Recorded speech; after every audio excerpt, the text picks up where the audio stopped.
On the back of the snooker story I think we did yesterday, folks, the old Barry Hearn bit where he's talking of possibly moving the World Championships to other venues and maybe other parts of the world. It's weird. I spoke that up yesterday and we talked about it. I'd seen the interview with Barry on BBC Two and also on Eurosport. Mark has just got back to me yesterday with a couple of interesting points, and I agree with them fully, Mark, to be honest with you, what you said about the thing.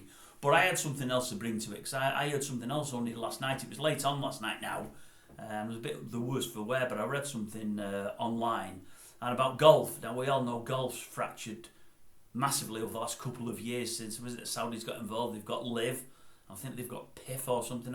I thought the new thing that's come along were the bosses of Liv, but they're not. So now we may have sort of 2 or 3 competitions. But I said to my lad the other day, I watched the Masters from start to finish and loved it. But it's probably the only tournament I've seen in the last 6 or 7 months. I tend to watch every major, and if you get another tournament in America and it's a really good one, I'll try to watch most of that.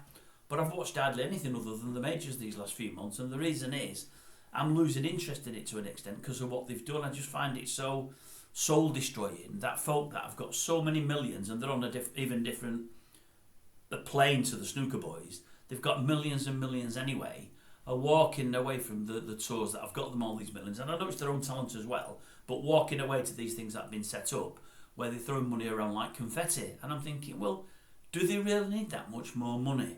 And it's just confusing the whole thing. But anyway, I was reading yesterday, as I say, about it, and it was saying there that in the last 12 months, viewing figures are down 20%. 20% throughout golf, down.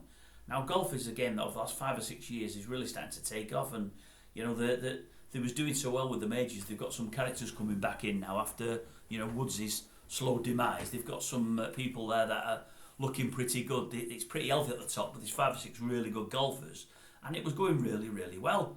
And then Liv has come along and shown the game of some of these great players. Even more are going as we speak, and it's just diluting the product, which is crazy.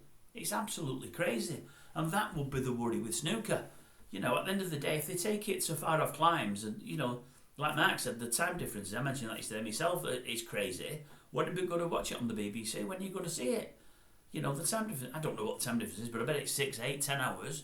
It's madness. You're not going to folk over here watching the snooker in 3, 4 and 5 o'clock in the mornings. They're not going to do that. I mean, Barry's saying that he's got people now chasing him for tickets because they can't get into the Crucible. There's no seating left. As I say, he's going to have hundreds of thousands of people messaging him from the Great Britain saying we can't get to Saudi, we can't get to China, can't we ever see any snooker anymore? It's madness, it really, really is. But I mean, I think sometimes they should look around and take heed of what's happening with some other sports. You've got the football there, was it in Saudi or Qatar? You've got old Jordan Henderson goes over there for something of a king's ransom, leaves Liverpool. 3 or 4 months later, he wants to come back, he's had enough. Don't like the climate, don't like the quality of the football, don't like anything about it. Madness, it's just absolute madness. There's got to be a time when it's not all about money, there's got to be.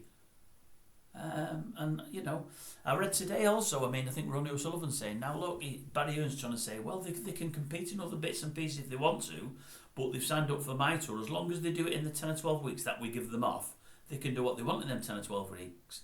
Ronnie O'Sullivan's saying they can do what they want when they want. And if anybody wants to come to me to ask me advice, I'll give it to them.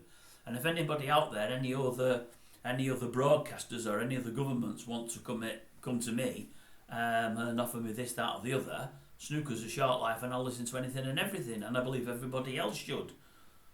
So I still think there's a lot of friction between old Ronnie and Barry there. And I don't know, I think Barry Hearn's trying to tell folk yesterday, day before, that it's his tour first and nothing else, and if they don't play ball, he's going to take them all to court. Well, I think there might be a lot of that going on in the coming weeks, months and years, because I think some other tours may come up and they might have nothing to do with Barry Hearn, and I think he's not going to like it, folks. I really do.